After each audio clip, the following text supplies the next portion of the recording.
دین حق سید مودودی رحمہ اللہ۔ قرآن جس دعوے کے ساتھ نوع انسانی کو اپنے پیش کردہ مسلک کی طرف دعوت دیتا ہے وہ خود اس کے اپنے الفاظ میں یہ ہے: ان الدین عند اللہ الاسلام۔ یہی ذرا سا فقرہ میری اس تقریر کا موضوع ہے۔ زیادہ تفسیر کا موقع نہیں، بہت اختصار کے ساتھ میں پہلے اس کے معنی کی تشریح کروں گا، جس سے یہ واضح ہو جائے گا کہ اس فقرے میں دراصل کس چیز کا دعویٰ کیا گیا ہے۔ پھر اس سوال پر بحث کروں گا کہ یہ دعویٰ تسلیم کیا جانا چاہیے یا نہیں،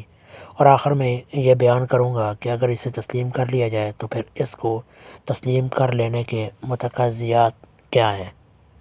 عموماً اس فقرے کا جو سیدھا سادہ مفہوم بیان کیا جاتا ہے وہ یہ ہے کہ سچا مذہب تو اللہ کے نزدیک بس اسلام ہی ہے، اور اسلام کا جو تھوڑا عام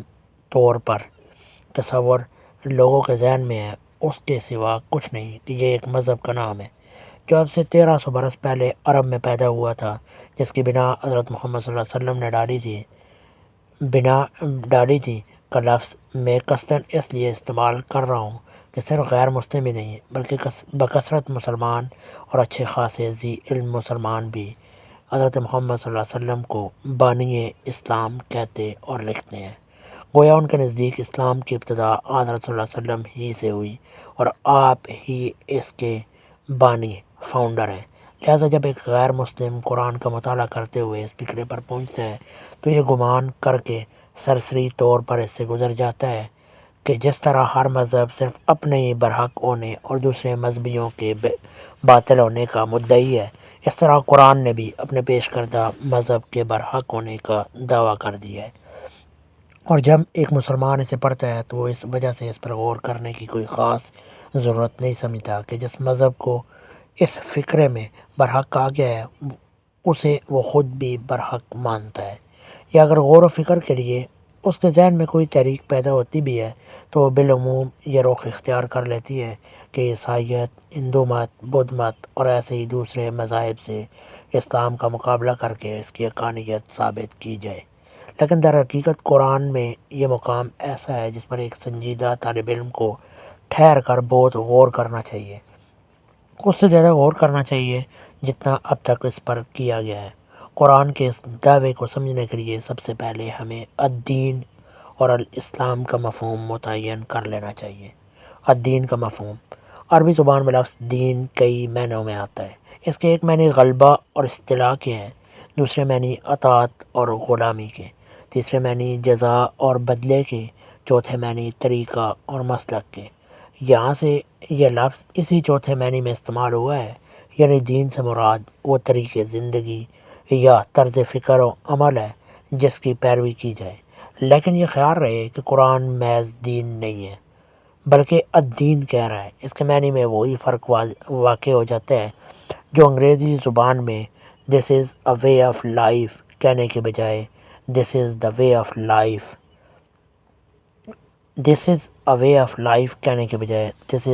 آف لائف کہنے سے واقع ہوتا ہے۔ یعنی قرآن کا دعویٰ یہ نہیں کہ اللہ کے نزدیک اسلام ایک طریقے زندگی ہے، بلکہ اس کا دعویٰ یہ ہے کہ اسلام ہی ایک حقیقی اور صحیح طریقے زندگی یا طرز فکر و عمل ہے۔ پھر یہ ذہن نشین رہے کہ قرآن اس لفظ کو کسی محدود معنی میں استعمال نہیں کرتا بلکہ وسیع ترین معنی میں استعمال کرتا ہے۔ طریقے زندگی سے اس کی مراد زندگی کے کسی خاص پہلو یا کسی خاص شعبے کا طریق نہیں بلکہ پوری زندگی کا طریق ہے۔ الگ الگ ایک شخص کی انفرادی زندگی ہی کا طریق نہیں بلکہ بحیثیت مجموعی سوسائٹی کا طریق بھی ہے۔ ایک خاص ملک یا ایک خاص قوم یا ایک خاص زمانے کی زندگی کا طریق نہیں بلکہ تمام زمانوں میں انسانوں کی انفرادی اور اجتماعی زندگی کا طریق ہے۔ لہذا قرآن کے دعوے کا مفہوم یہ نہیں کہ اللہ کے نزدیک پوجا پاٹ اور عالم بالا کے اعتقاد اور حیات بعد الممات کے تصور کا ایک ہی مجموعہ صحیح مجموعہ ہے جس کا نام اسلام ہے، نہ اس کا مفہوم یہ ہے کہ افراد انسانی کے مذہبی طرز خیال و عمل، جیسا کہ لفظ مذہبی کا مفہوم آج کل مغربی اصطلاح میں لیا جاتا ہے کہ ایک صحیح صورت وہی ہے جسے اسلام سے تعبیر کیا گیا ہے، نہ اس کا مفہوم یہ ہے کہ عرب کے لوگوں یا فلاں صدی تک کے انسانوں یا فلاں دور مثلاً صنعتی انقلاب سے پہلے تک کے آدمیوں کے لیے ایک صحیح نظام زندگی وہی ہے جس کو اسلام سے موسوم کیا گیا ہے، بلکہ صریح طور پر اس کا دعویٰ یہ ہے کہ ہر زمانے اور ہر دور میں پوری نوع انسانی کے لیے زمین پر زندگی بسر کرنے کا ایک ہی ڈھنگ اللہ کے نزدیک صحیح ہے، اور وہ ڈھنگ وہی ہے جس کا نام الاسلام ہے۔ مجھے یہ سن کر بڑا تعجب ہوا کہ ایشیا اور یورپ کے درمیان کسی مقام پر قرآن کی کوئی نئی تفسیر کی گئی ہے جس کے روح سے دین کا مفہوم صرف بندے اور خدا کے انفرادی تعلق تک محدود ہے، اور تمدن و ریاست کے نظام سے اس کا کوئی علاقہ نہیں۔ یہ تفسیر اگر خود قرآن سے اخذ کی گئی ہے تو یقیناً بڑی دلچسپ چیز ہوگی، لیکن میں نے 18 سال تک قرآن کا جو تحقیقی مطالعہ کیا، اس کی بنا پر میں بلا خوف تردید کہتا ہوں کہ قرآن اپنے تمام جدید مفسرین کی خواہش کے علی الزام الدین کے لفظ کو محدود معنی میں استعمال نہیں کرتا، بلکہ اس سے تمام زمانوں کے تمام انسانوں کے لیے ان کی پوری زندگی کا نظام فکر و عمل مراد لیتا ہے۔ اور اسلام کا مفہوم، اب لفظ اسلام کو لیجئے، عربی زبان میں اس کے معنی ہیں سپر ڈال دینا، جھک جانا، اطاعت قبول کر لینا، اپنے آپ کو سپرد کر دینا، مگر قرآن محض اسلام نہیں بولتا بلکہ الاسلام بولتا ہے، جو اس کی خاص اصطلاح ہے۔ اس مخصوص اصطلاحی لفظ سے اس کی مراد خدا کے آگے جھک جانا، اس کی اطاعت قبول کر لینا، اس کے مقابلے میں اپنی آزادی سے دستبردار ہو جانا اور اپنے آپ کو اس کے حوالے کر دینا ہے۔ اس کی تسلیم و اطاعت اور سپردگی و حوالگی کے معنی یہ نہیں کہ قانون طبیعت لا آف نیچر کے آگے سپر ڈال دی جائے، جیسا کہ بعض لوگوں نے اس کا مفہوم قرار دینے کی کوشش کی ہے۔ نہ اس کے معنی یہ ہے کہ انسان اپنے تخیل یا اپنے مشاہدات و تجربات سے خدا کی مرضی اور اس کے منشا کا جو تصور بطور خود اخذ کرے اس کی اطاعت کرنے لگے، جیسا کہ کچھ اور لوگوں نے غلطی سے سمجھ لیا ہے، بلکہ اس کے معنی یہ ہے کہ خدا نے خود اپنے رسولوں کے ذریعے انسان کے لیے جس طریقے فکر و عمل کی طرف رہنمائی کی ہے اس کو وہ قبول کر لے اور اپنی آزادی فکر و عمل یا بالفاظ صحیح تر آوارگی فکر و عمل چھوڑ کر اس کی پیروی و اطاعت اختیار کر لے۔ اس چیز کو قرآن الاسلام کے لفظ سے تعبیر کرتا ہے۔ یہ در حقیقت کوئی جدید العہد مذہب نہیں ہے جس کی بنا اب سے 1363 برس پہلے عرب میں محمد صلی اللہ علیہ وسلم نے ڈالی ہو، بلکہ جس روز پہلی مرتبہ اس کرۂ ارض پر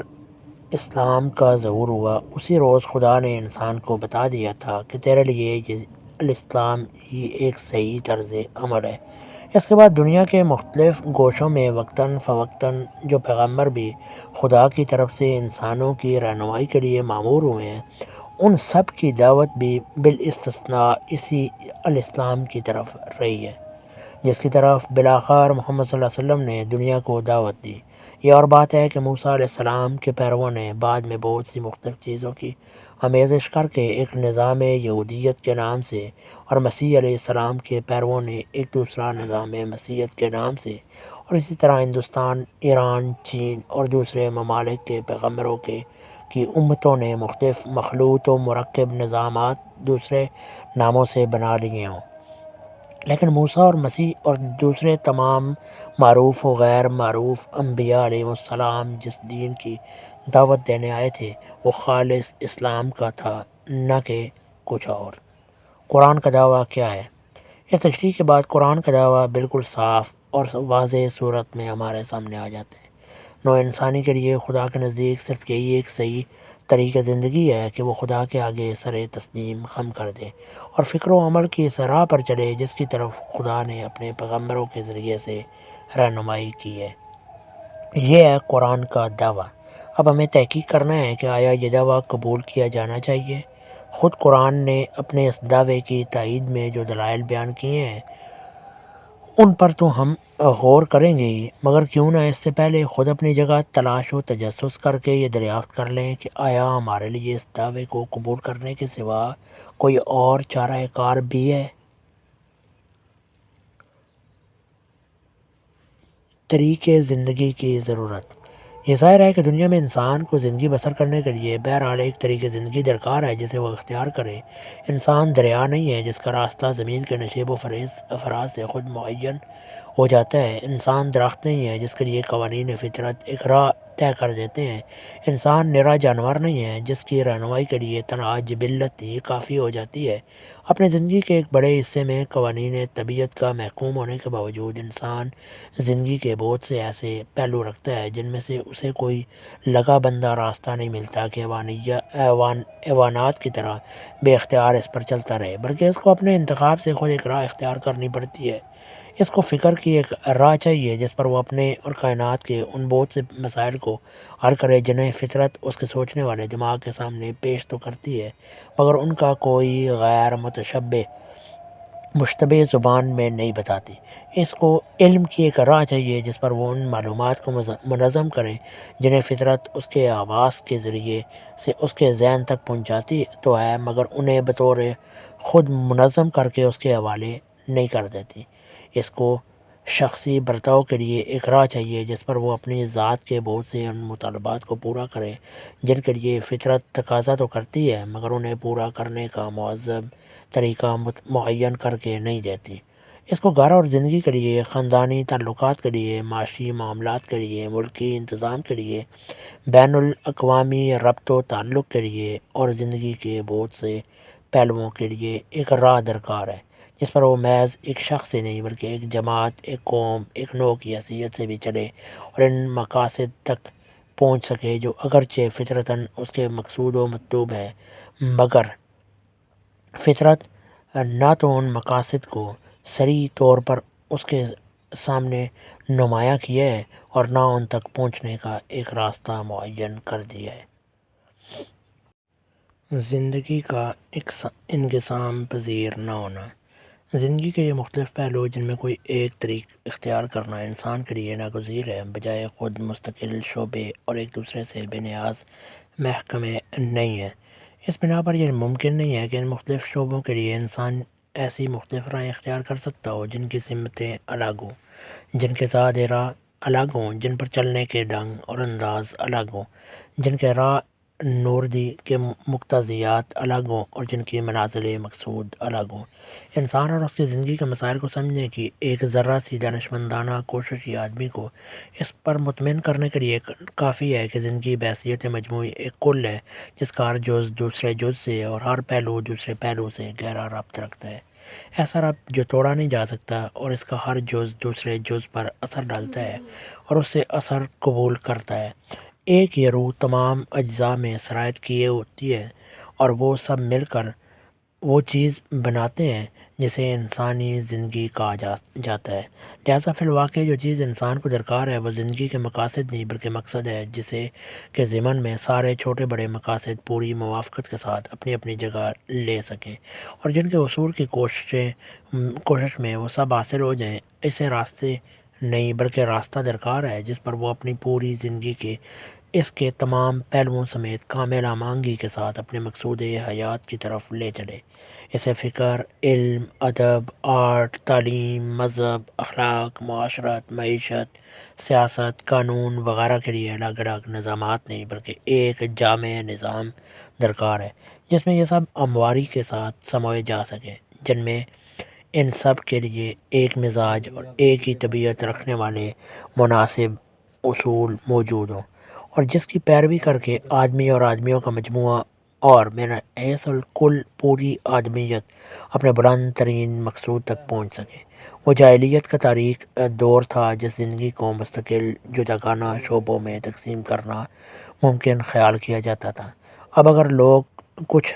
اس طرز خیال کو محمل گفتگو کرنے والے موجود ہیں تو وہ بیچارے یا تو اخلاص کے ساتھ پرانے خیالات کی فضا میں اب تک سانس لے رہے ہیں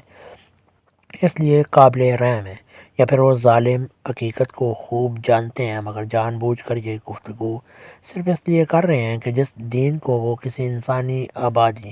میں رائج کرنا چاہتے ہیں، یعنی دین قومیت جس میں خدا اور کتاب اور رسالت سے بے تعلق ہو کر خالص دنیاوی ماڈل بنیادوں پر ایک مملکت کے باشندوں کے لیے ایک نظام زندگی بنایا جائے، اس کے اصولوں سے اختلاف رکھنے والوں کو انہیں یہ اطمینان دلانے کی ضرورت ہے کہ ہمارے اس دین کے تحت تمہیں زندگی کے فلاں فلاں شعبوں میں جو بدقسمتی سے تمہیں عزیز تر ہیں پورا تحفظ حاصل رہے گا، حالانکہ یہ تحفظ عقلاً محال، فطرتاً ممتنع، عملاً ناممکن ہے، اور اس طرح کی گفتگو کرنے والے غالباً خود بھی جانتے ہیں کہ یہ ناممکن ہے۔ اس مسئلے پر مفصل بحث کے لیے مصنف کی کتاب تحریک آزادی ہند اور مسلمان کا مطالعہ مفید رہے گا۔ ہر دین غالب زندگی کے تمام شعبوں کو اپنی روح اور اپنے مزاج کے مطابق ڈال کر رہتے ہیں، جس طرح ہر کانے نمک ان تمام چیزوں کو مبدل بنمک کر کے رہتی ہے جو اس کے حدود میں داخل ہو جائے۔ زندگی کی جغرافی اور نسلی تقسیم، پھر جس طرح یہ بات محمل ہے کہ انسانی زندگی کو جداگانہ شعبوں میں تقسیم کر دیا جائے، اسی طرح بلکہ اس سے بھی زیادہ محمل بات یہ ہے کہ اسے جغرافی حلقوں یا نسلی دائروں میں تقسیم کیا جائے۔ انسان بلا شبہ زمین کے بہت سے حصوں میں پایا جاتا ہے جنہیں دریاؤں نے، پہاڑوں نے، جنگلوں اور سمندروں نے یا مصنوعی سرحدوں نے تقسیم کر رکھا ہے، اور انسان کی بہت سی مختلف نسلیں اور قومیں بھی ضرور پائی جاتی ہیں جن کے درمیان تاریخی، نفسیاتی اور دوسرے اسباب سے انسانیت کے نشو ارتقاء نے مختلف صورتیں اختیار کی ہیں، لیکن اس اختلاف کو حجت قرار دے کر جو یہ شخص یہ کہتا ہے کہ ہر نسل، ہر قوم اور ہر جغرافی آبادی کے لیے دین یعنی نظام زندگی الگ ہونا چاہیے، دوسرا وہ سراسر ایک محمل بات کہتا ہے۔ اس کی محدود نگاہ مظاہر اور عوارض کے اختلافات میں الجھ کر رہ گئی ہے۔ اس ظاہری کثرت کے اندر جو ہر انسانیت کی وحدت کو وہ نہیں پا سکا، اگر فی الواقع یہ اختلافات اتنی اہمیت رکھتے ہیں کہ ان کی بنا پر دین الگ الگ ہونے چاہیے، تو میں کہوں گا کہ زیادہ سے زیادہ جو اختلافات ایک ملک اور دوسرے ملک اور ایک نسل اور دوسری نسل کے درمیان آپ پاتے ہیں، ان سب کو جس قدر مبالغے کے ساتھ چاہیں قلم بند کریں، اور پھر ان اختلافات کا خالص علمی جائزہ لیں جو عورت اور مرد میں پائے جاتے ہیں، جو ہر انسان اور دوسرے انسان میں پائے جاتے ہیں، جو ایک ماں اور باپ کے دو بچوں میں پائے جاتے ہیں۔ شاید میں مبالغہ نہ کروں اگر یہ دعویٰ کروں کہ علمی تحلیل و تجزیہ میں پہلی قسم کے اختلافات سے یہ دوسری قسم کے اختلافات بہرحال شدید تر ہی نکلیں گے۔ پھر کیوں نہ کہہ دیجئے کہ ہر فرد کا نظام زندگی الگ ہونا چاہیے، مگر جب آپ انفرادی، جنسی، خاندانی کثرتوں کے اندر وحدت کا ایک عنصر اور پائیدار عنصر ایسا پاتے ہیں جس کی بنیاد پر قوم، وطن یا نسل کا تصور قائم ہو سکتا ہے، اور اسی تصور کی بنا پر ایک قوم یا ایک ملک کی کثیر آبادی کے لیے ایک نظام زندگی ہونا ممکن خیال کیا جاتا ہے، تو آخر کس چیز نے آپ کو روک دیا ہے کہ قومی، نسلی، وطنی کثرتوں کے درمیان ایک بڑی اور بنیادی وحدت کا عنصر آپ نہیں پا سکتے جس پر انسانیت کا تصور قائم ہو اور جس کی بنا پر تمام عالم انسانی کا ایک دین یا ایک نظام زندگی ہونا ممکن خیال کیا جائے؟ کیا یہ واقعہ نہیں ہے کہ تمام جغرافی، نسلی اور قومی اختلافات کے باوجود اصل بنیادی امور میں سب انسان بالکل یکساں ہیں؟ کیا وہ قانون طبیعی یکساں نہیں ہے؟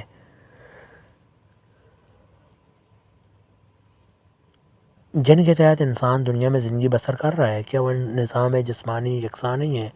جن پر انسان کی تخلیق ہوئی ہے؟ کیا وہ خصوصیات یکساں نہیں ہیں جن کی بنا پر انسان دوسری موجودات سے الگ ایک مستقل نوع قرار پاتا ہے؟ کیا وہ فطری داعیات اور مطالبات یکساں نہیں ہیں جو ان کے اندر ودیت کیے گئے ہیں؟ کیا وہ قوتیں یکساں نہیں ہیں جن کے مجموعے کو ہم نفس انسانی کہتے ہیں؟ اور کیا بنیادی طور پر وہ تمام طبعی، نفسیاتی، تاریخی، تمدنی اور معاشی عوامل بھی یکساں نہیں ہیں جو انسانی زندگی میں کار فرما ہے؟ اگر یہ واقع ہے کہ ان تمام امور میں سب انسانوں کے درمیان یکسانی پائی جاتی ہے، تو پھر یقیناً ان اصولوں کو بھی جو انسان بحیثیت انسان کی فلاح کے لیے صحیح ہوں، عالمگیر ہونا چاہیے، ان کی قومی یا نسلی یا وطنی ہونے کی وجہ سے نہیں۔ قومیں اور نسلیں ان اصولوں کے تحت اپنی خصوصیات کا اظہار اور جزوی طور پر اپنے معاملات زندگی کا بندوبست مختلف طریقوں سے کر سکتی ہے،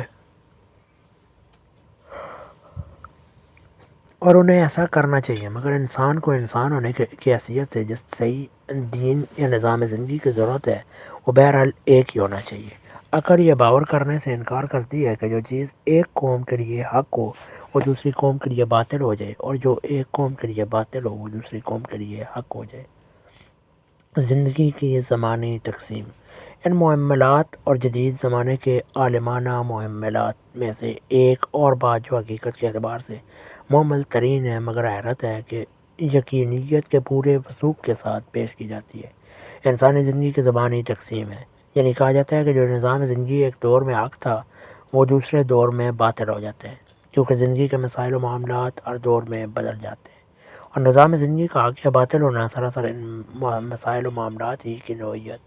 پر منحصر ہے۔ یہ بات اسی انسانی زندگی کے متعلق کہی جاتی ہے جس کے متعلق ساتھ ارتقاء کی گفتگو بھی کی جاتی ہے، جس کی تاریخ میں کار فرما قوانین بھی تلاش کیے جاتے ہیں، اور جس کے گزشتہ تجربات سے حال کے لیے سبق اور مستقبل کے لیے احکام بھی مستنبط کیے جاتے ہیں، اور جس کے لیے انسانی فطرت نامی ایک چیز بھی ثابت کی جاتی ہے۔ میں پوچھتا ہوں، کیا آپ کے پاس کوئی ایسا آلۂ پیمائش ہے جس سے آپ نوع انسانی کی اس مسلسل تاریخی حرکت کے درمیان دور یا زمانے یا عہد کی باقی حد بندیاں کر سکتے ہوں؟ اور کیا یہ ممکن ہے کہ ان حد بندیوں میں سے کسی ایک خط پر انگلی رکھ کر آپ کہہ سکتے ہو کہ اس خط کے اس پار جو مسائل زندگی تھے وہ اس پار آ کر تبدیل ہو گئے، اور جو حالات اس پار تھے وہ اس پار باقی نہیں رہے؟ اگر فی الواقع انسانی سرگزشت ایسے ہی الگ الگ زمانی ٹکڑوں میں منقسم ہے، تب تو یوں سمجھنا چاہیے کہ ایک ٹکڑا جو گزر چکا ہے وہ بعد والے ٹکڑے کے لیے محض ایک فضول والا یعنی چیز ہوگی۔ اس کے گزرتے ہی وہ سب کچھ ضائع ہو گیا جو انسان نے اس حصہ دیر میں کیا تھا۔ اس زمانے میں جو تجربات انسان کو ہوئے وہ بعد والے زمانے کے لیے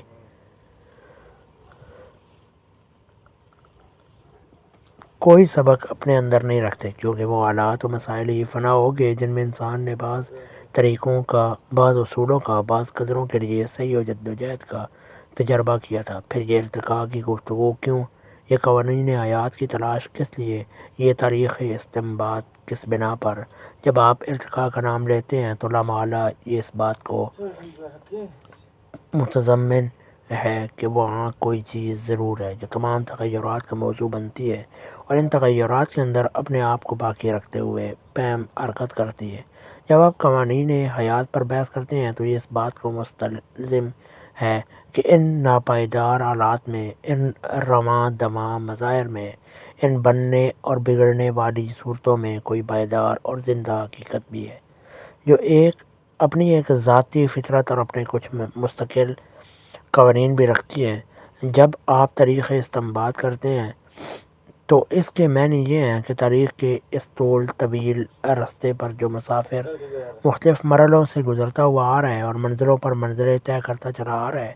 وہ خود اپنی کوئی شخصیت اور اپنا کوئی مستقل مزاج رکھتا ہے جس کے متعلق یہ حکم لگایا جا سکتا ہے کہ وہ مخصوص حالات میں مخصوص طور پر کام کرتا ہے، ایک وقت میں بعض چیزوں کو قبول کرتا ہے اور دوسرے وقت میں انہیں رد کر دیتا ہے، اور بعض دوسری چیزوں کا تقاضا کرتا ہے۔ یہ زندہ حقیقت، یہ پائیدار موضوع، یہ تغیرات، یہ شارع تاریخ کا مستقل مسافر وہی تو ہے جسے آپ غالباً انسانیت کہتے ہیں۔ مگر کیا بات ہے کہ جب آپ راستے کی منزلوں اور ان میں پیش آنے والے حالات اور ان سے پیش ہونے والے مسائل پر گفتگو شروع کرتے ہیں تو اس گفتگو میں ایسے کھوئے جاتے ہیں کہ خود مسافر آپ کو یہ یاد نہیں رہتا۔ کیا یہ سچ ہے کہ منزلیں اور ان کے حالات اور ان کے مسائل بدل جانے سے مسافر اور اس کی حقیقت بھی بدل جاتی ہے؟ ہم تو یہ دیکھتے ہیں کہ ابتدائے آفرینش سے آج تک اس کی ساخت بالکل نہیں بدلی، اس کے عناصر ترکیبی وہی ہیں، اس کی فطرت کے تقاضے وہی ہیں، اس کی صفات و خصوصیات وہی ہیں، اس کے رجحانات و میلانات وہی ہیں، اس کی قوتیں اور صلاحیتیں وہی ہیں، اور اس کی کمزوریاں اور قابلیتیں وہی ہیں، اس پر کار فرمائی کرنے والی قوتیں وہی ہیں، اور اس کا کائناتی ماحول بھی وہی ہے۔ ان میں سے کسی چیز میں ابتدائے آفرینش سے آج تک ذرہ برابر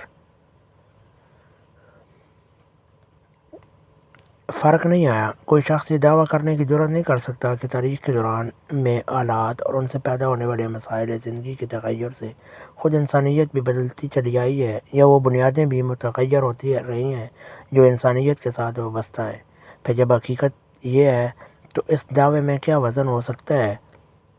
کہ انسان کے لیے جو چیز کل تریاک تھی وہ آج زہر ہے، اور جو چیز کل حق تھی وہ آج باطل ہے، اور جو چیز کل قدر رکھتی تھی وہ آج بے قدر ہے۔ انسان کیسے طریقے زندگی کا حاجت مند ہے؟ اصل یہ ہے کہ انسانی افراد اور جماعتوں نے تاریخ کے دوران میں نفس انسانیت کو اور اس سے تعلق رکھنے والی بنیادی چیزوں کو سمجھنے میں دھوکہ کھا کر اور بعض حقیقتوں کے اعتراف سے میں مبالغہ اور بعض کے ادراک میں قصور کر کے جو غلط نظام زندگی وقتاً فوقتاً اختیار کیے، اور جنہیں انسانیت کبریٰ اور ہیومنٹی ایٹ لارج نے تجربے کے بعد غلط یا پا کر دوسرے ایسے ہی نظامات کے لیے زندگی جگہ خالی کرنے پر مجبور کر دیا، ان کی سرگزشت کے مشاہدے سے یہ نتیجہ اخذ کر لیا گیا ہے کہ انسانیت کے لیے لازماً دور میں ایک الگ نظام زندگی درکار ہے جو صرف اسی دور کے حالات اور مسائل سے پیدا ہو اور انہیں کو حل کرنے کی کوشش کرے۔ حالانکہ زیادہ صحت کے ساتھ اس سرگزشت سے اگر کوئی نتیجہ اخذ کیا جا سکتا ہے تو یہ کہ اس قسم کے زمانی اور دوری نظامات زندگی یا بالفاظ دیگر موسمی اشراط الارض کو بار بار ازمانے اور ہر ایک کی ناکامی کے بعد اس کے دوسرے جانشین کا تجربہ کرنے میں انسانیت کبریٰ کا وقت ضائع ہوتا ہے، اس کی راہ ماری جاتی ہے، اس کے نشو و ارتقاء اور اپنے کمال مطلوب کی طرف اس کے سفر میں سخت رکاوٹیں پیش آتی ہیں۔ ادھر حقیقت محتاج اور سخت محتاج ہے ایسے نظام زندگی کی جو خود اسے اور اس سے تعلق رکھنے والی تمام حقیقتوں کو جان کر عالمگیر دائمی اور پائیدار اصولوں پر قائم کر سکے، جسے لے کر وہ حال و مستقبل کے تمام متغیر حالات سے بخیریت گزر سکے، ان سے پیدا ہونے والے مسائل کو حل کر سکے اور زندگی کے راستے پر افتاں و خیزاں نہیں بلکہ رواں اور دماں اپنی منزل مقصود کی طرف بڑھ سکے۔ کیا انسان ایسا نظام خود بنا سکتا ہے؟ یہ اس دین کا طریقہ زندگی یا نظام زندگی کی نوعیت جس کا انسان حاجت مند ہے۔ اب ہمیں دیکھنا چاہیے کہ اگر انسان خدا کی مدد سے بے نیاز ہو کر خود اپنے لیے اس نوعیت کا ایک دین بنانا چاہے تو کیا وہ اس کوشش میں کامیاب ہو سکتا ہے؟ میں آپ کے سامنے یہ سوال پیش نہ کروں گا کہ آیا انسان اب تک ایسا دین خود بنانے میں کامیاب ہوا ہے، کیونکہ اس کا جواب تو قطعاً نفی میں ہے۔ خود وہ لوگ بھی جو آج بڑے بڑے بلند بانگ دعووں کے ساتھ اپنے اپنے دین پیش کر رہے ہیں اور ان کے لیے ایک دوسرے سے لڑ مر رہے ہیں، یہ دعویٰ نہیں کر سکتے ان میں کسی کا پیش کردہ وہ دین ان ضرورتوں کو پورا کرتا ہے جس کے لیے انسان بن اصل انسان ایک الدین کا محتاج ہے۔ کسی کا دین نسلی و قومی ہے، کسی کا جغرافی، کسی کا طبقاتی، اور کسی کا دین پیدائی اس دور کے تقاضوں سے ہوا ہے جو ابھی کل ہی گزر چکا ہے۔ رہا وہ دور جو کل آنے والا ہے، اس کے حالات و مسائل کے متعلق کچھ پیشگی نہیں کہا جا سکتا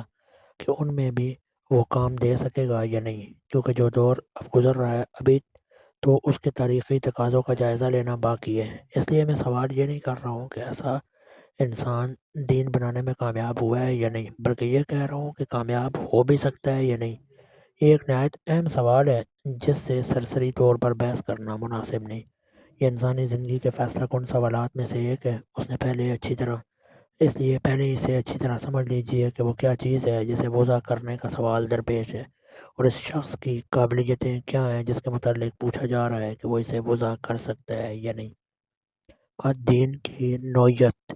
انسان کے لیے جس الدین کی ضرورت ہے میں نے ابھی ثابت کی ہے، اس سے مراد کوئی ایسا تفصیلی ضابطہ نہیں ہے جس میں ہر زمانے اور ہر قسم کے حالات کے لیے تمام چھوٹے بڑے جزیات تک مرتب ہوں، اور جس کے موجودگی میں انسان کا کام صرف اس کے مطابق عمل کرنا ہو، بلکہ دراصل اس سے مراد ایسے ہماگیر ازلی و ابدی اصول ہیں جو تمام حالات میں انسان کی رہنمائی کر سکیں، اس کی فکر و نظر صحیح و جدوجہد اور پیش قدمی کے لیے صحیح رخ متعین کر سکیں، اور اسے غلط تجربات میں وقت اور محنت اور قوت ضائع کرنے سے بچا سکیں۔ اس غرض کے لیے سب سے پہلی ضرورت یہ ہے کہ انسان کو اس بات کا علم کہ آس و گمان نہیں بلکہ علم ہو کہ اور اس کی اور کائنات کی حقیقت کیا ہے اور کائنات میں اس کی حیثیت کیا ہے۔ پھر وہ اس بات کو جاننے کا سمجھ بیٹھنے کا نہیں بلکہ جاننے کا حاجت مند ہے کہ آیا زندگی بس یہی دنیا کی زندگی ہے یا یہ پوری زندگی کا ایک ابتدائی حصہ ہے؟ آیا سفر بس پیدائش سے لے کر موت تک کی مسافت کا ہے یا یہ پورے سفر میں سے محض ایک مرحلہ ہے؟ پھر اس کے لیے ناگزیر ہے کہ ایک ایسا مقصد زندگی اس کے لیے متعین ہو جو حقیقت کے اعتبار سے نہ کہ محض خواہش کی بنا پر واقعی حیات انسانی کا مقصود ہو، جس کے لیے دراصل انسان پیدا کیا گیا ہو، اور جس کے ساتھ ہر فرد، ہر مجموعہ افراد اور بحیثیت کلی تمام انسانیت کے مقاصد تمام زمانوں میں بلا کسی تصادم و مزاحمت کے ہم آہنگ ہو سکے۔ پھر اسے اخلاق کے ایسے پختہ اور ہمہ گیر اصولوں کی ضرورت ہے جو اس کی فطرت کے تمام خصوصیات کے ساتھ مناسبت بھی رکھتے ہوں اور تمام ممکن حالات پر نظری و عملی حیثیت سے منطبق بھی ہو سکتے ہوں، تاکہ وہ انہی اصولوں کی بنیاد پر اپنی سیرت کی تعمیر کر سکے، انہی کی رہنمائی میں سفر زندگی کی ہر منزل پر پیش آنے والے مسائل کو حل کر سکے، اور کبھی اس خطرے میں مبتلا نہ ہو کہ تغیر پذیر حالات و مسائل کے ساتھ اس کے اخلاقی اصول ٹوٹتے اور بنتے چلے جائیں اور وہ محض بے اصولہ ابن الوقت بن کر رہ جائے۔ پھر اس کو تمدن کے ایسے جامع اور وسیع اصولوں کی ضرورت ہے جو انسانی اجتماع کی حقیقت و غایت اور اس کے فکری تقاضوں کو سمجھ کر بنائے جائیں، جن میں افراط و تفریط اور بے اعتدالی نہ ہو، جن میں تمام انسانوں کی مجموعی مصلحت ملحوظ رکھی گئی ہو، جن کی پیروی کر کے ہر زمانے میں انسانی زندگی کا ہر پہلو کی تشکیل، تعمیر اور ترقی کے لیے صحیح کی جا سکے۔ پھر اسے شخصی کردار اور اجتماعی رویے اور انفرادی و اجتماعی صحیح و عمل کو صحیح سمت سفر کا پابند اور بے راہ روی سے محفوظ رکھنے کے لیے ایسے جامع حدود کی ضرورت ہے جو شائع راہ زندگی پر نشانات راہ کا کام دے اور ہر موڑ، ہر دورائے، ہر خطرناک مرحلے پر اسے آگاہ کر دیں کہ تیرا راستہ ادھر نہیں بلکہ ادھر ہے۔ پھر اس کو چند ایسے عملی ضابطوں کی ضرورت ہے جو اپنی نوعیت کے اعتبار سے دائمی اور عالمگیر پیروی کے قابل ہوں اور انسانی زندگی کو اس حقیقت نفس الامری، اس مال زندگی، اس مقصد حیات، ان اصول اخلاق، ان اصول تمدن اور ان حدود عمل سے ہمیشہ وابستہ رکھے جن کی تعین اس الدین میں کی گئی ہو۔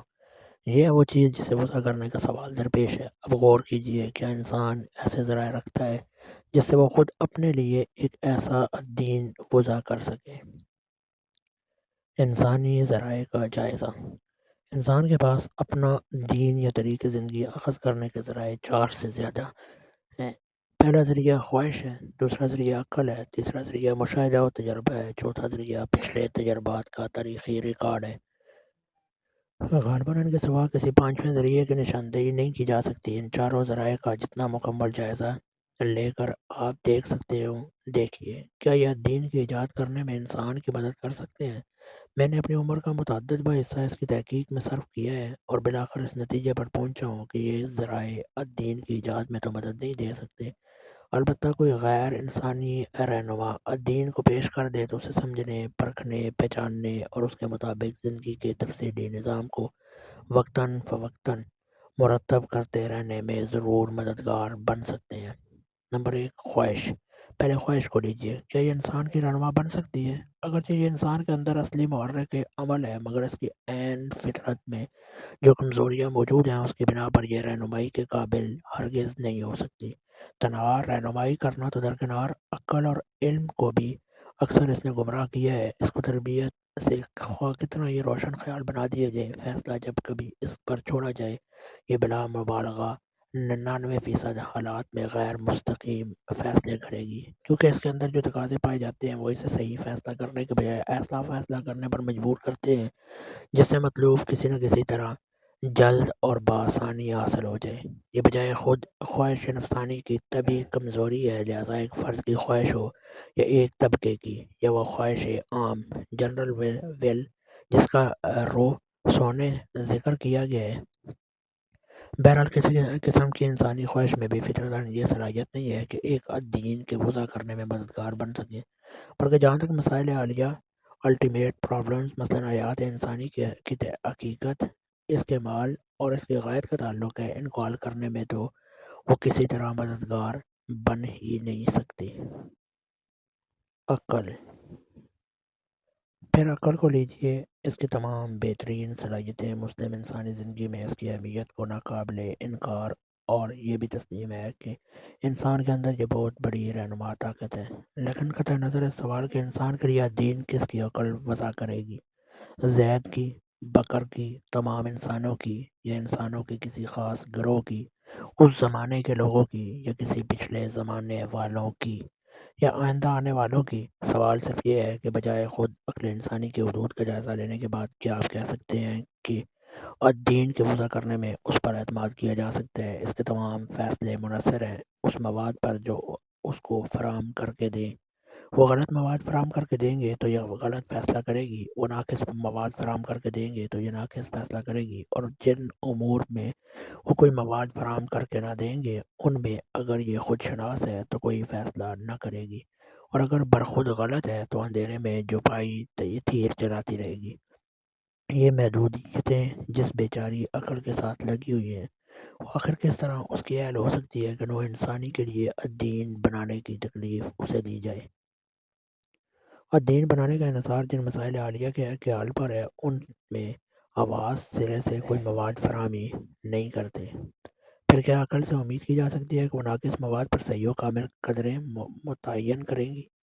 اس طرح دین کے جو دوسرے اجزاء ترکیبی میں نے بیان کیے ان میں سے کسی ایک جز کے لیے بھی آواز سے بالکل صحیح اور مکمل مواد حاصل نہیں ہو سکتا جس کی بنا پر عقل ایک جامع اور مکمل نظام بنا سکے. اور اس پر مزید یہ ہے کہ عقل کے ساتھ خواہش کا عنصر مستقل طور پر لگا ہوا ہے جو اسے ٹھیٹھ عقلی فیصلے دینے سے روکتا ہے، اس کی راست روی کو کچھ ٹیڑھ کی طرف مائل کر کے ہی چھوڑتا ہے. لہٰذا اگر یہ فرض کر لیا جائے کہ عقل انسانی آواز کے فراہم کردہ مواد کی ترتیب اور اس سے استدلال کرنے میں کوئی غلطی نہ کرے گی تب بھی اپنی کمزوریوں کی بنا پر وہ اتنا بلبوتا نہیں رکھتی کہ اتنے بڑے کام کا بوجھ اس پر ڈالا جا سکے. یہ بوجھ اس پر ڈالنا اس پر بھی ظلم کرنا ہے اور خود اپنے اوپر بھی. Number 3، science. اب تیسرے ذریعے کو لیجیے، یعنی وہ علم جو مشاہدات اور تجربات سے حاصل ہوتا ہے. میں اس علم کی قدر و قیمت کا اعتراف کرنے میں کسی طالب علم سے پیچھے نہیں ہوں اور ذرہ برابر اس کی تحقیر کرنا پسند کرتا ہوں، لیکن اس کی محدودیتوں کو نظر انداز کر کے اسے وہ وسعت دینا جو فی الواقع اسے حاصل نہیں ہے میرے نزدیک بے علمی ہے. علم انسانی کی حقیقت پر جس شخص کی بھی نظر ہوگی وہ اس بات کو ماننے سے انکار نہ کرے گا جہاں تک مسائل عالیہ کا تعلق ہے ان کی کناہ تک اس کی رسائی محال ہے، کیونکہ انسان کو وہ ذرائع حاصل ہی نہیں ہے جن سے وہ اس تک پہنچ سکے. نہ وہ اس کا براہ راست مشاہدہ کر سکتا ہے اور نہ مشاہدہ و تجربے کے تحت آنے والی اشیاء سے استدلال کر کے اس کے متعلق ایسی رائے قائم کر سکتا ہے جس پر علم کا اطلاق ہو سکتا ہو. لہٰذا دین وضع کرنے کے لیے جن مسائل کا حل معلوم کرنا سب سے پہلے ناگزیر ضرورت ہے وہ تو علم کی دسترس سے باہر ہی ہے. اب رہا یہ سوال کہ اخلاقی قدریں، تمدن کے اصول اور بے راہ روی سے بچانے والی حدود معین کرنے کا کام آیا علم کے حوالے کیا جا سکتا ہے یا نہیں، تو اس بحث سے قطع نظر کرتے ہوئے کہ یہ کام کسی شخص یا گروہ یا کسی زمانے کا علم انجام دے گا، ہمیں یہ دیکھنا چاہیے کہ علمی طور پر یہ کام انجام دینے کے لیے ناگزیر شرائط کیا ہیں. اس کے لیے اولین شرط یہ ہے کہ ان تمام قوانین فطرت کا علم ہو جس کے تحت انسان اس دنیا میں جی رہا ہے. اس کے لیے دوسری شرط یہ ہے کہ خود انسان کی اپنی زندگی سے جو علوم تعلق رکھتے ہیں وہ مکمل ہوں. اس کے لیے تیسری شرط یہ ہے کہ ان دونوں قسموں کے علوم یعنی کائناتی اور انسانیاتی علوم کی معلومات یکجا ہوں اور کوئی ذہن کامل انہیں صحیح ترتیب دے کر ان سے صحیح استدلال کر کے انسان کے لیے اخلاقی قدروں کا، تمدن کے اصولوں کا اور بے راہ روی سے بچانے والی حدوں کا تعین کرے. یہ شرائط نہ اس وقت تک پوری ہوئی ہیں نہ امید کی جا سکتی ہے کہ 5000 برس بعد بھی پوری ہو جائیں گی. ممکن ہے کہ انسانیت کی وفات سے پہلے ایک دن پہلے یہ پوری ہو جائیں، مگر اس وقت اس کا فائدہ ہی کیا ہوگا. نمبر 4، تاریخ. اگر میں اس ذریعہ علم کو لیجیے جسے ہم پچھلی انسانی تجربات کا تاریخی ریکارڈ یا انسانیت کا نامۂ اعمال کہتے ہیں، اس کی اہمیت اور اس کے فائدوں سے مجھے انکار نہیں ہے، مگر میں کہتا ہوں اور غور کریں گے تو آپ بھی مان لیں گے کہ الدین وضع کرنے کا عظیم الشان کام انجام دینے کے لیے یہ بھی ناکافی ہے. میں یہ سوال کرتا ہوں کہ یہ ریکارڈ ماضی سے حال کے لوگوں تک صحت اور جامعیت کے ساتھ پہنچا بھی ہے یا نہیں. میں یہ بھی نہیں پوچھتا کہ اس ریکارڈ کی مدد سے الدین وضع کرنے کے لیے انسانیت کا نمائندہ کس ذہن کو بنایا جائے گا، ایکل کے ذہن کو، مارکس کے ذہن کو، ارنسٹ ایکل کے ذہن کو، یا کسی اور ذہن کو. میں صرف یہ پوچھنا چاہتا ہوں کہ ماضی یا حال یا مستقبل میں کس تاریخ تک کا ریکارڈ الدین وضع کرنے کے لیے کافی مواد فراہم کر سکے گا. اس تاریخ کے بعد پیدا ہونے والی خوش قسمت ہیں، باقی رہے اس سے پہلے گزر جانے والے تو ان کا بس اللہ ہی حافظ ہے. مایوس کن نتیجہ۔ یہ مختصراً اشارات جو میں نے کیے ہیں، مجھے توقع ہے کہ میں نے ان میں کوئی علمی یا استدلالی غلطی نہیں کی ہے، اور اگر انسان کے ذرائع کا جائزہ جو میں نے لیا ہے صحیح ہے، تو پھر ہمیں کوئی چیز اس یقین تک پہنچنے سے باز نہیں رکھ سکتی کہ انسان اپنے لیے کوئی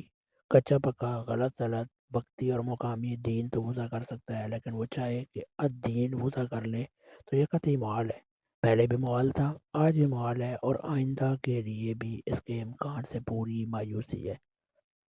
اب اگر کوئی خدا رہنمائی کے لیے موجود نہیں ہے، جیسا کہ منکرین خدا کا خیال ہے، تو انسانیت کے لیے مناسب یہ ہے کہ خودکشی کر لے۔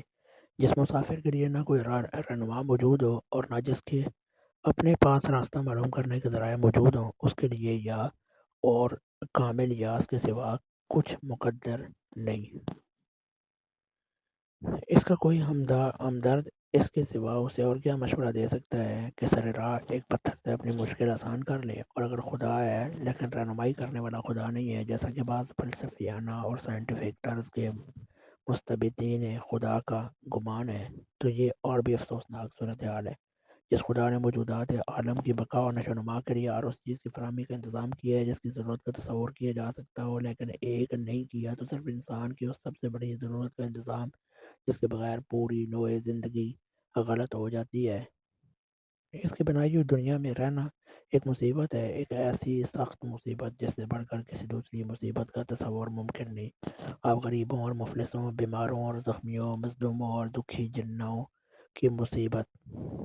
پر کیا روتے ہیں؟ رویے اس پوری نوع کی مصیبت پر جو اس بیچارگی کے عالم میں چھوڑ دی گئی ہے کہ بار بار غلط تجربہ کر کے ناکام ہوتی ہے، ٹھوکریں کھا کر گرتی ہے اور پھر اٹھ کر چلتی ہے تاکہ پھر ٹھوکر کھائے۔ ہر ٹھوکر پر ملک کے ملک اور قوموں کی قومیں تباہ ہو جاتی ہیں۔ اس غریب کو اپنے مقصد زندگی تک کی خبر نہیں ہے، کچھ نہیں جانتی کہ کائے کے لیے صحیح و عمل کرے اور کس ڈنگ پر کرے۔ یہ سب کچھ وہ خدا دیکھ رہا ہے اور جو اسے زمین پر وجود میں لایا ہے، مگر وہ بس پیدا کرنے سے مطلب رکھتا ہے اور رہنمائی کی پرواہ نہیں کرتا۔ امید کی ایک ہی کرن۔ اس تصویر کے بالکل برعکس قرآن ہمارے سامنے صورتحال کا ایک دوسرا نقشہ پیش کرتا ہے۔ وہ کہتا ہے کہ خدا محض پیدا کرنے والا نہیں بلکہ رہنمائی کرنے والا بھی ہے۔ اس نے موجودات عالم میں ہر چیز کو ہدایت بخشی ہے جو اس کی فطرت کے لحاظ سے اس کے لیے ضروری ہے۔ الذی اعطی کل شیء خلقہ ثم ہدیٰ۔ اگر اس کا ثبوت چاہو تو میں جس مکڑی کو چاہوں پکڑ کر دیکھ لو۔ جو خدا ان مخلوقات کی رہنمائی کر رہا ہے وہی خدا انسان کی بھی رہنمائی کرنے والا ہے، لہٰذا انسان کے لیے صحیح طریقہ کار یہ ہے کہ خود سری چھوڑ کر اس کے آگے سر تسلیم خم کر دے، اور جس جامع اور مکمل نظام زندگی یا دین کی ہدایت اس نے اپنے پیغمبروں کے ذریعے سے بھیجی ہے اس کی پیروی اختیار کر لے۔ دیکھیے، ایک طرف تو وہ نتیجہ ہے جو انسان کی قوتوں اور اس کے ذرائع کا بے لاگ جائزہ لینے سے ہم کو حاصل ہوتا ہے، دوسری طرف قرآن کا یہ دعویٰ ہے کہ ہمارے لیے اس کے سوا کوئی چارہ کار نہیں کہ یا تو اس دعوے کو قبول کر لے یا پھر اپنے آپ کو مایوسی اور اس مایوسی کے حوالے کر دے جس کے اندر اندھیرے میں کہیں برائے نام بھی کوئی امید کی کرن نظر نہیں آتی۔ دراصل صورتحال یہ ہے ہی نہیں کہ دین حاصل ہونے کے دو وسیلے موجود ہوں، اور سوال یہ ہوا کہ ہم ان میں سے کس وسیلے سے مدد لیں۔ اصلی صورتحال یہ ہے کہ دین جس وسیلے سے ہمیں مل سکتا ہے وہ صرف ایک ہے، اور انتخاب کا سوال صرف اس امر میں ہے کہ آیا مصطنع وسیلے سے مدد لیں یا اس کی دستگیری کا فائدہ اٹھانے کے بجائے طریقی میں بھٹکنے پھرنے کو ترجیح دیں۔ قرآن کے دلائل۔ یہاں تک جو استدلال میں نے کیا ہے وہ تو ہمیں محض اس بات تک پہنچاتا ہے کہ ہماری فلاح کے لیے قرآن کے اس دعوے کو قبول کیے بغیر کوئی چارہ کار نہیں ہے، یعنی بالفاظ دیگر کافر نتونی شو نچار مسلمان شو۔ لیکن قرآن اپنے دعوے کی تائید میں جو دلائل پیش کرتا ہے وہ اس سے بہت اعلیٰ و اشرف ہے، کیونکہ وہ ہمیں بادر نخواستہ مسلمان ہونے کے بجائے برضا و رغبت مسلمان ہونے پر آبادہ کرتے ہیں۔ اس کی بہت سی دلیلوں میں سے چار سب سے زیادہ پرزور ہے اور انہی کو اس نے بار بار بتکرار پیش کیا ہے۔ نمبر ایک، انسان کے لیے اسلام ہی ایک صحیح طریقے زندگی ہے، اس کے لیے یہی حقیقت ہے نفس العمری کے مطابق ہے، اور اس کے سوا ہر دوسرا رویہ خلاف حقیقت ہے۔ افغیر دین اللہ یبغون وله اسلم من فی السماوات والارض طوعا وکرہا والیہ یرجعون۔ کہ یہ لوگ اللہ کے دین کے سوا کوئی اور دین چاہتے ہیں، حالانکہ وہ سب چیزیں جو آسمانوں میں ہیں اور جو زمین میں ہیں چاروں ناچار اسی کے آگے سر تسلیم خم کیے ہوئے ہیں اور اسی کی طرف انہیں پلٹ کر جانا ہے۔ نمبر 2، انسان کے لیے یہی ایک صحیح طریقے زندگی ہے، کیونکہ یہی حق ہے اور ازرو انصاف ان کے سوا اس کے سوا کوئی دوسرا رویہ صحیح نہیں ہو سکتا۔ ان ربکم الذی ان ربکم اللہ الذی خلق السماوات والارض فی ستة ایام ثم استوى على العرش يغشي الليل والنهار يطلبه حثيثا والشمس والقمر والنجوم مسخرات بأمره ألا له الخلق والأمر تبارک اللہ رب العالمین۔ حقیقت میں تمہارا رب مالک و فرما روا تو اللہ ہے جس نے آسمانوں اور زمین کو 6 دنوں یا دوروں میں پیدا کیا، پھر اپنے تخت سلطنت پر جلوہ گر ہوا، جو دن کو رات کا لباس اڑاتا ہے اور پھر رات کے تعاقب میں دن تیزی کے ساتھ دوڑاتا ہے۔ سورج اور چاند تارے سب کے سب اس کے تابع ہے۔ سنو، خلق بھی اسی کی ہے اور عمل بھی اسی کا، بڑا برکت والا ہے وہ کائنات کا رب۔ نمبر 3، انسان کے لیے یہ رویہ صحیح ہے کیونکہ تمام حقیقتوں کا صحیح علم صرف خدا ہی کو ہے اور بے خطا ہدایت وہی کر سکتا ہے۔ ان اللہ لا یخفی علیہ شیء فی الارض ولا فی السماء۔ در حقیقت اللہ سے نہ زمین کی کوئی چیز چھپی ہے اور نہ آسمان کی۔ یعلم ما بین ایدیہم وما خلفہم ولا یحیطون بشیء من علمہ الا بما شاء۔ جو کچھ لوگوں کے سامنے ہے اسے بھی وہ جانتا ہے اور جو کچھ ان سے اوجھل ہے وہ بھی اس کے علم میں ہے، اور لوگ اس کی معلومات میں سے کسی چیز پر حاوی نہیں ہو سکتے بجز ان چیزوں کے جن کا علم وہ خود انہیں دیتا ہے۔ قل ان ھدی اللہ ھو الھدی، اے پیغمبر کہہ دو کہ اصلی ہدایت صرف خدا ہی کی ہدایت ہے۔ نمبر 4، انسان کے لیے یہی ایک راہ راست ہے کیونکہ اس کے بغیر عدل ممکن نہیں۔ اس کے سوا جس راہ پر بھی انسان چلے گا وہ بالآخر ظلم ہی کی طرف جائے گا۔ وَمَن يَتَعَدَّ حُدُودَ اللَّهِ فَقَدْ ظَلَمَ نَفْسَهُ۔ جو اللہ کی مقرر کردہ حدوں سے تجاوز کرے گا اس نے اپنے اوپر آپ ظلم کیا۔ وَمَن لَّمْ يَحْكُم بِمَا أَنزَلَ اللَّهُ فَأُولَٰئِكَ هُمُ الظَّالِمُونَ۔ جو اللہ کے نازل کردہ ہدایت کے مطابق فیصلہ نہیں کرتے وہی ظالم ہے۔ یہ دلائل ہیں جن کی بنا پر معقول انسان کے لیے لازم ہے کہ وہ اللہ کے آگے سر تسلیم خم کر دے اور ہدایت کے لیے اسی کی طرف رجوع کرے۔ خدائی ہدایت کے پرکھنے کا معیار۔ اب آگے بڑھنے سے پہلے میں ایک سوال کا جواب دینا ضروری سمجھتا ہوں جو لازماً اس مرحلے پر پہنچ کر ہر شخص کے دل میں پیدا ہوتا ہے اور اپنی تحقیق کے دوران میں خود میرے دل میں بھی پیدا ہو چکا ہے۔ وہ سوال یہ ہے کہ کیا ہم ہر اس شخص کی بات مان لیں جو ایک دین ہمارے سامنے اس دعوے کے ساتھ پیش کر دے کہ یہ خدا کی طرف سے ہے؟ اگر ایسا نہیں ہے تو آخر ہمارے پاس وہ کیا معیار ہے جس سے ہم انسانی ساخت کے دین اور خدائی ہدایت کے دین میں فرق کر سکیں؟ اس کا جواب اگرچہ بڑی مفصل تحقیقی بحث چاہتا ہے، مگر میں یہاں مختصراً اشاروں میں 2-4 بڑے معیار بیان کر دوں گا جو انسانی فکر اور خدائی فکر کو ممیز کرتے ہیں۔ انسانی فکر کی پہلی اہم خصوصیت یہ ہے کہ اس میں علم کی غلطی اور محدودیت کا اثر لازماً پایا جاتا ہے۔ اس کے برعکس خدائی فکر میں غیر محدود علم اور صحیح علم کی شان بالکل نمایاں ہوتی ہے۔ جو چیز خدا کی طرف سے ہوگی اس میں آپ کو ایسی کوئی چیز نہیں پا سکتے جو کبھی کسی زمانے میں کسی ثابت شدہ علمی حقیقت کے خلاف ہو، جس میں متعلق یہ ثابت کیا جا سکے کہ اس کے مصنف کی نظر سے حقیقت کا فلاں پہلو اوجھل رہ گیا۔ مگر اس معیار تحقیق کو استعمال کرتے ہوئے یہ بات نہ بھول جائیے کہ علم اور علمی قیاس اور علمی نظریہ علمی میں بڑا فرق ہے۔ ایک وقت میں جو علمی قیاسیات اور علمی نظریات دماغوں پر چھائے ہوئے ہوتے ہیں اکثر غلطی سے ان کو علم سمجھ لیا جاتا ہے، حالانکہ ان کے غلط ہونے کا بھی اتنا ہی امکان ہوتا ہے جتنا ان کے صحیح ہونے کا۔ تاریخ علم میں ایسے بہت کم قیاسیات اور نظریات کی نشاندہی کی جا سکتی ہے جو بالآخر علم ثابت ہوئے ہیں۔ انسانی فکر کی دوسری بڑی کمزوری نقطہ نظر کی تنگی ہے۔ اس کے برخلاف خدائی فکر میں وسیع ترین نقطہ نظر پایا جاتا ہے۔ جب آپ خدائی فکر سے نکلی ہوئی کسی چیز کو دیکھیں گے تو آپ ایسا محسوس ہوگا جیسے اس کا مصنف ازل سے ابد تک دیکھ رہا ہے، پوری کائنات کو دیکھ رہا ہے، تمام حقیقتوں کو بیک نگاہ دیکھ رہا ہے۔ اس کے مقابلے میں بڑے سے بڑے فلسفی اور مفکر کی فکر بھی ایک بچے کی فکر محسوس ہوتی ہے۔ انسانی فکر کا تیسرا اہم خاصہ یہ ہے کہ اس میں حکمت و دانش، جذبات و خواہشات کے ساتھ کہیں نہ کہیں ساز باز اور مصلحت کرتی نظر آئی جاتی ہے۔ بخلاف اس کے خدائی فکر میں بلاگ حکمت اور خالص دانش مندی کی شان اتنی نمایاں ہوتی ہے کہ اس کے احکام میں کہیں آپ جذباتی جھکاؤ کی نشاندہی نہیں کر سکتے۔ انسانی فکر کی کمزوری یہ ہے کہ جو نظام زندگی وہ خود تصنیف کرے گا اس میں جانبداری انسان اور انسان کے درمیان غیر عقلی امتیاز اور غیر عقلی بنیادوں پر ترجیح بعض اعلیٰ بعض کا عنصر لازماً پایا جائے گا، کیونکہ ہر انسان کی کچھ ذاتی دلچسپیاں ہوتی ہیں جو بعض انسانوں کے ساتھ وابستہ ہوتی ہیں اور بعض کے ساتھ وابستہ نہیں ہوتی۔ بخلاف اس کے خدائی فکر سے نکلا ہوا نظام زندگی ایسے ہی عنصر سے بالکل پاک ہوگا۔ اس معیار پر آپ اس نظام کو جانچ کر دیکھیے جو اپنے آپ کو خدا کی طرف سے الدین کہتا ہو۔ اگر وہ انسانی فکر کے ان تمام خصوصیات سے خالی ہو اور پھر جامعیت اور ہماگیر کی وہ شان بھی رکھتا ہو جو اس سے پہلے میں نے الدین کی ضرورت ثابت کرتے ہوئے بیان کی ہے، تو کوئی وجہ نہیں ہے کہ آپ اس پر ایمان لانے میں تعامل کریں۔ ایمان کے تقاضے۔ اب مجھے اپنے خطبے کے بنیادی سوالات میں سے آخری سوال پر گفتگو کرنی ہے، اور وہ یہ ہے کہ آدمی جب قرآن کے اس دعوے کو تسلیم کر لے اور اس الدین پر ایمان لے آئے جس کے من جانب اللہ ہونے کا اطمینان اسے حاصل ہو گیا ہو، تو اسے تسلیم کرنے اور ایمان لانے کے مقتضیات کیا ہیں؟ میں ابتدا میں عرض کر چکا ہوں کہ اسلام کے معنی جھک جانے، سپر ڈال دینے اور اپنے آپ کو سپرد کر دینے کے ہیں۔ اس جھکاؤ، سپردگی اور سپر اندازی کے ساتھ خودداری، خود مختاری اور فکر و عمل کی آزادی ہرگز نہیں لے سکتی۔ جس دین پر بھی آپ ایمان لائیں، آپ کو اپنی پوری شخصیت اس کے حوالے کر دینا ہوگی۔ اپنے کسی چیز کو بھی آپ اس کی پیروی سے مستثنا نہیں کر سکتے۔ ایمان کا تقاضا یہ ہے کہ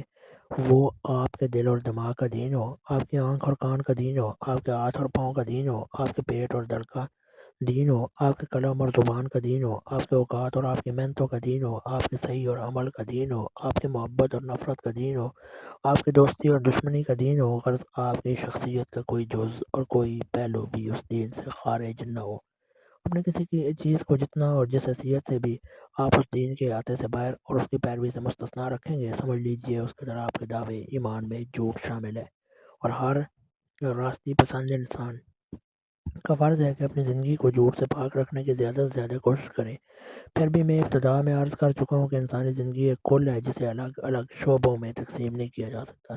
لہذا انسان کی پوری زندگی کا ایک ہی دین ہونا چاہیے۔ دو اور تین دینوں کی بیک وقت پیروی بجوز اس کے کچھ نہیں کہ ایمان کے ڈانواں ڈول اور عقلی فیصلے کے مضطرب ہونے کا ثبوت ہے۔ جب فی الواقع کسی دین کے الدین ہونے کا اطمینان آپ حاصل کر لیں، اس پر ایمان لے آئیں، تو لازماً اسے آپ کی زندگی کے تمام شعبوں کا دین ہونا چاہیے۔ اگر وہ شخصی حیثیت سے آپ کا دین ہے تو کوئی وجہ نہیں ہے کہ وہی آپ کے گھر کا دین بھی نہ ہو، وہی آپ کی تربیت کا، اولاد کا، آپ کی تعلیم کا اور مدرسے کا، آپ کے کاروبار کا اور کسب معاش کا، آپ کی مجلسی زندگی کا اور قومی طرز عمل کا، آپ کے تمدن اور سیاست کا، آپ کے ادب اور آرٹ کا دین بھی نہ ہو۔ جس طرح یہ بات محال ہے کہ ایک موتی اپنی جگہ تو موتی ہو، مگر جب تسبیح کے رشتے میں بہت سے موتی منظم ہوں تو سب مل کر دانہ میں نخود بن جائیں۔ اسی طرح یہ بات بھی میرے دماغ کو اپیل نہیں کرتی کہ انفرادی حیثیت سے تو ہم ایک دین کی پیرو ہوں، مگر جب اپنی زندگی کو منظم کریں تو اس منظم زندگی کا کوئی بھی پہلو اس دین کی پیروی سے مستثنا رہ جائے۔